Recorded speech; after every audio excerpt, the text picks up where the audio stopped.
Hello बच्चों, good afternoon to all of you. आज का हमारा जो मेन चैप्टर है वो है इलेक्ट्रॉनिक्स। हम स्टार्ट करने जा रहे हैं। इलेक्ट्रॉनिक्स करने से पहले हमें ये पता होना चाहिए, जब नेम से ही पता इलेक्ट्रॉनिक्स क्या होते हैं, मीन्स इलेक्ट्रॉन्स, यानी कि इलेक्ट्रॉन्स कैसे फ्लो करते हैं वायर में से, इलेक्ट्रिसिटी क्या होते हैं, करंट क्या होता है। उसी के बेस पर हम करेंगे कि कंडक्टर क्या होता है, इंसुलेटर क्या होता है, सेमी कंडक्टर क्या होता है। अगर ये चीज़ हमें पता है तो हम आगे बढ़ पाएंगे। ठीक है, तो क्या होता है इसमें मेन फंडा होता है इलेक्ट्रॉन का फ्लो। ठीक है, इलेक्ट्रॉन का फ्लो हो रहा है या नहीं हो रहा, देखो करते हैं। सबसे पहले हम कंडक्टर भी करने से पहले, यानी कि इन सब को करने से पहले एक बार हम अच्छे से ये समझेंगे कि हमारे पास क्या होता है। ये न्यूक्लियस था, क्या था, न्यूक्लियस। इस न्यूक्लियस के बाहर क्या रिवॉल्व कर रहे थे, क्या थे, न्यूक्लियस के अराउंड इलेक्ट्रॉन्स रिवॉल्व कर रहे थे। ठीक है, और ये था हमारा कंप्लीट एक एटम। ये कंप्लीट क्या था, एक एटम था। इसके अंदर जो ये है, ये क्या हमारा न्यूक्लियस है। ठीक है, मैं एन से रिप्रेजेंट कर रही हूँ, ये हमारा था न्यूक्लियस। इसके बाद यहाँ पर इलेक्ट्रॉन्स रिवॉल्व करते हैं ऐसे। ठीक है, न्यूक्लियस के अराउंड इलेक्ट्रॉन्स रिवॉल्व करते हैं। जैसे ही इलेक्ट्रॉन्स की एनर्जी लॉस, यानी कि ये अपनी एनर्जी को कम करता जाएगा। जैसे ही इलेक्ट्रॉन्स, इसकी एनर्जी यहाँ से क्या हुई, कम हुई, तो ये इस वाले ऑर्बिट में चला गया। फिर से इसने एनर्जी क्या की, इसकी एनर्जी और कम हुई, तो ये इस वाले यानी कि न्यूक्लियस के बिल्कुल पास वाले ऑर्बिट में चला गया। ठीक है, इसी तरह से इसकी एनर्जी रिलीज होती रहती है और इलेक्ट्रॉन्स क्या न्यूक्लियस के पास जाता है। यानी कि ये जो इलेक्ट्रॉन्स है, ये मान लो यहाँ पर चला गया, इस वाले न्यूक्लियस के बिल्कुल पास वाले ऑर्बिट में। तो यहाँ पर ये क्या था, ये जो थी ये हमारी क्या है, ये हमारी वैलेंस बैंड। इसको हम क्या नेम देंगे, जो ये वाला ऑर्बिट है, इस ऑर्बिट में अब इलेक्ट्रॉन नहीं है, बिकॉज इलेक्ट्रॉन का हमारा न्यूक्लियस के पास वाले ऑर्बिट में। तो हम इसको बोलेंगे वैलेंस बैंड। ठीक है, क्या बोलेंगे,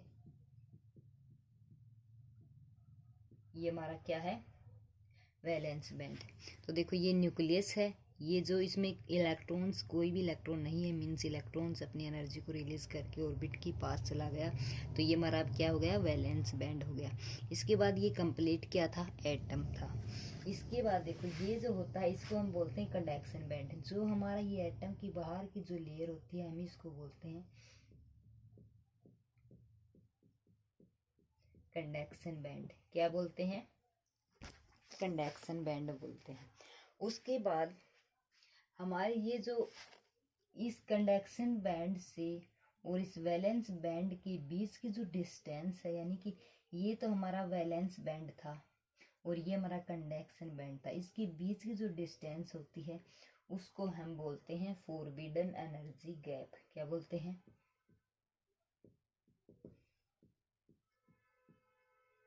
फॉरबिडन एनर्जी गैप। ठीक है, अगर ये आपको पूरी कंप्लीट प्रोसेस समझ में आई तो हम इजीली हम कंडक्टर, इंसुलेटर, सेमीकंडक्टर सब कुछ बिल्कुल आसान तरीके से कर सकते हैं। तो एक बार फिर से देख लो, ये न्यूक्लियस होता है, न्यूक्लियस के अराउंड इलेक्ट्रॉन्स रिवॉल्व करते हैं। जैसे ही इलेक्ट्रॉन इस फर्स्ट वाली, मान लो यहाँ इस ऑर्बिट में है, ठीक है, यानी कि इस ऑर्बिट में होने का मतलब है कि इलेक्ट्रॉन के पास सबसे ज़्यादा एनर्जी है। जैसे ये अपनी एनर्जी का लॉस करता है तो ये इस ऑर्बिट में, जब और कम एनर्जी होती है तो इस ऑर्बिट में इस तरह से जाता है। जैसे ही इस वाले ऑर्बिट में, यानी कि न्यूक्लियस के पास चला जाता है इलेक्ट्रॉन्स इस ऑर्बिट में, तो ये जो बाहर वाला जो ऑर्बिट है सबसे जो लार्ज है, वो क्या हो जाता है, उसको हम बोलेंगे वैलेंस बैंड। ठीक है, उसके बाद जो हमारा ये जो बाहर के जो लेयर है उसको हम बोलेंगे कंडक्शन बैंड। और जो कंडक्शन बैंड एंड जो वैलेंस बैंड के बीच की जो डिस्टेंस है उसको हम बोलेंगे फॉरबिडन एनर्जी का। मेनली फंडा है कंडक्शन बैंड का, फॉरबिडन एनर्जी का एंड वैलेंस बैंड का। ये तीन बात आपको याद रखनी है। अगर तीन बात याद है तो मैं आगे चलती हूँ। देखो हम पहले करेंगे कंडक्टर। कंडक्टर क्या होता है, फॉर एग्जाम्पल ये हमारा कोई क्या है, वायर है। ठीक है, ये क्या है, वायर है। इस वायर में हमें पता है, जो वायर होता है हमारे घरों में, मीन्स जो लाइट होती है उसमें क्या फ्लो करता है, क्या फ्लो करता है, ऐसी क्या चीज़ है जिससे उसमें करंट प्रोड्यूस होता है, क्या है, इलेक्ट्रॉन। उसके अंदर इलेक्ट्रॉन होते हैं। क्या होते हैं? इलेक्ट्रॉन्स होते हैं। और इलेक्ट्रॉन पर चार्ज होता है हमेशा नेगेटिव। क्या होता है? नेगेटिव चार्ज होता है। इलेक्ट्रॉन फ्लो करते हैं वायर में से, तभी करंट प्रोड्यूस होता है। ठीक है, और उसको बोलते हैं कंडक्टर। जैसे कि फॉर एग्जाम्पल कि कोई वायर है तो ओबीसी बात है, उसमें इलेक्ट्रॉन का फ्लो हो रहा है, मीन्स उसमें इलेक्ट्रॉन्स हैं, ई नेगेटिव चार्ज है। लेकिन जब हम उस वायर को टच करते हैं तो वो क्या करता है? हमें करंट लगता है। क्यों लगता है भाई? बिकॉज क्योंकि हमारी जो बॉडी है वो पॉजिटिव चार्ज है।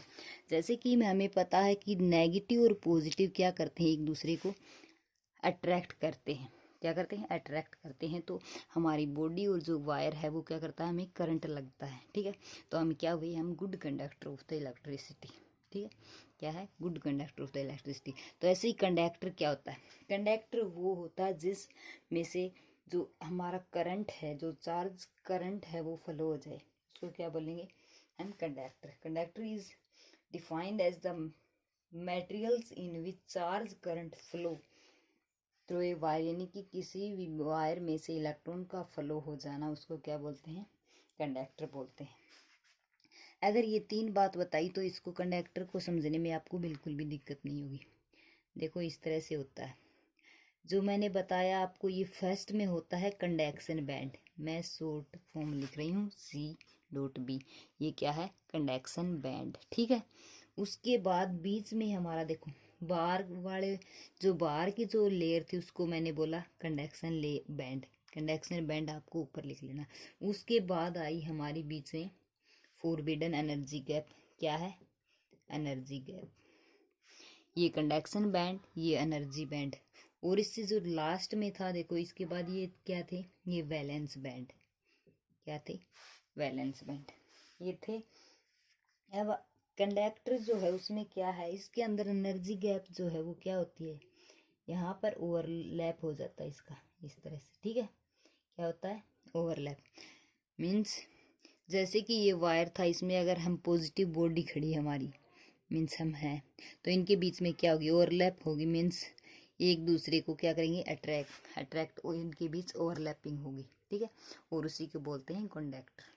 ठीक है, यानी कि जिसमें से करंट पास हो जाए, उसको क्या बोलते हैं? कंडक्टर। ये था फर्स्ट कंडक्टर। उसके बाद हम करेंगे इंसुलेटर। इंसुलेटर भी हम इन्हीं तीन चीज़ों पर बेस है, तभी हम इसको कर पाए। इसके बाद देखो भाई, इसके मैं एग्जाम्पल बताने, कंडक्टर जो होता है उसका एग्जाम्पल क्या होता है? कंडक्टर क्या होते हैं? जैसे कि सिल्वर।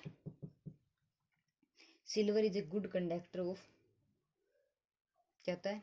सिल्वर होता है इलेक्ट्रिसिटी का गुड कंडक्टर। उसके बाद कॉपर।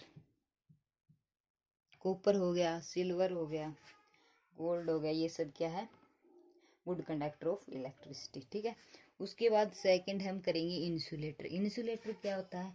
इंसुलेटर सेम यही प्रोसेस है। अभी देखो यहाँ पर मैंने ये डायग्राम बनाया, दिखाई दे रहा है, ये बनाया। फर्स्ट में हमारे पास है कंडक्शन बैंड, बीच में हमारे पास है एनर्जी गैप, और यहाँ पर ये है हमारा वैलेंस बैंड। ठीक है, ये तीन चीज़ है। इसमें क्या होता है? इसके अंदर जो एनर्जी का जो गैप होता है, मान लो एनर्जी गैप इतना है, इसके अंदर इतना एनर्जी गैप है, मीन्स इनके बीच एनर्जी का जो गैप होता है वो बहुत ज़्यादा होता है। यानी कि एनर्जी का जो गैप है वो क्या है? बहुत ज़्यादा है, कि maximum gap of the valence band and conduction band. ठीक है, इसी कारण जैसे यहाँ पर इलेक्ट्रॉन होते हैं, यहाँ पर इलेक्ट्रॉन होते हैं, ये इलेक्ट्रॉन यहाँ पर जंप नहीं कर पाते, क्योंकि इलेक्ट्रॉन के अंदर तो एनर्जी बहुत कम है, और इनको एनर्जी इस वैलेंस बैंड से कंडक्शन बैंड में जाने के लिए एनर्जी चाहिए बहुत ज़्यादा। ठीक है, इसीलिए इनके बीच कोई भी एनर्जी क्या नहीं होती है? एनर्जी का क्या नहीं होता है? कि एनर्जी इसके अंदर जंप नहीं कर पाती है वैलेंस बैंड से कंडक्शन बैंड में। ठीक है, इसी कारण से हम बोलेंगे कि इसके अंदर क्या है? ये इंसुलेटर होते हैं, यानी कि इसके अंदर इलेक्ट्रिसिटी नहीं होती, बैड कंडक्टर ऑफ इलेक्ट्रिसिटी। ठीक है, जिसमें से नो करंट फ्लो, जिसमें से कोई भी करंट फ्लो ना हो, उसको बोलते हैं इंसुलेटर। ठीक है, इस इंसुलेटर के एग्जाम्पल क्या है? क्या होते हैं इंसुलेटर के, जैसे कि ग्लास हो गया, वुड हो गया, फॉर एग्जाम्पल ग्लास, वुड, ठीक है, ये इसके एग्जाम्पल है। उसके बाद थर्ड सेमीकंडक्टर। सेमीकंडक्टर क्या था, हमें कंडक्टर का पता है, इंसुलेटर का पता है। कंडक्टर जिसमें से इलेक्ट्रिसिटी पास हो जाए, इंसुलेटर जिसमें से इलेक्ट्रिसिटी पास ना हो, और सेमीकंडक्टर वो होता है जिसमें से एनर्जी पास भी हो सकती है और नहीं भी होती, यानी कि वो कंडक्टर भी हो सकता है, may be conductor, may be insulator, ठीक है, यानी कि थोड़ा थोड़ा करंट उसमें फ्लो भी हो जाता है। जैसे कि फॉर एग्जांपल, जैसे यहाँ पर कर लेते हैं सेमीकंडक्टर का। सबसे पहले ये मैंने बताया, ये था हमारा क्या था, कंडक्शन बैंड, ठीक है, ये हमारा कंडक्शन बैंड। इसके बीच में एनर्जी आती है, क्या होती है, एनर्जी। इसके अंदर जो एनर्जी का जो गैप है वो बिल्कुल कम है, क्या है, जो एनर्जी गैप है वो बहुत ही कम है। जैसे कि इंसुलेटर के अंदर बहुत ज़्यादा गैप था एनर्जी का, तो इसमें इलेक्ट्रॉन का जंप नहीं हुआ, यानी कि ये इसमें से फ्लो नहीं हुए, ठीक है, बिकॉज क्योंकि इसके अंदर लार्ज क्या है, एनर्जी गैप है, ठीक है। और इसके अंदर जो एनर्जी गैप है वो बहुत ही शॉर्ट है, एनर्जी गैप बिल्कुल कम है, मिनिमम एनर्जी गैप। और ये हमारा वैलेंस बैंड, ये valence band, conduction band and energy gap. Semiconductor में क्या होता है कि जो एनर्जी गैप होता है वो बहुत ही कम होता है। मान लो यहाँ पर इलेक्ट्रॉन है और यहाँ पर भी इलेक्ट्रॉन है, अगर यहाँ पर हम टेम्परेचर देते हैं, मान लो हम टेम्परेचर देते हैं 0 केल्विन का, 0 केल्विन का अगर टेम्परेचर है यहाँ पर, तो क्या होगा, इसमें इलेक्ट्रॉन तो जंप नहीं करेंगे क्योंकि इसके अंदर तो टेम्परेचर 0 है। वो भी सी बात है, अगर टेम्परेचर कम है तो इलेक्ट्रॉन्स इसमें जंप नहीं कर सकते।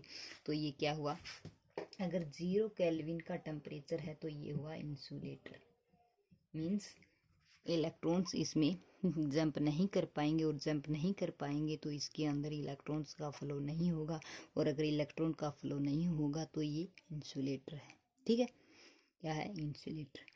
और अगर हम इसका टेम्परेचर बढ़ा देते हैं, अगर इसका टेम्परेचर हम इंक्रीज करके हम कर देते हैं, मान लो कि ये बढ़ना स्टार्ट हो गया, ठीक है, यानी कि हमने टेम्परेचर को इंक्रीज करते गए, जैसे ही हम टेम्परेचर को इंक्रीज करेंगे तो ये इलेक्ट्रॉन इसमें पास हो जाएंगे, ठीक है, यानी कि वैलेंस बैंड से कंडक्शन बैंड में जंप कर जाएंगे, ठीक है।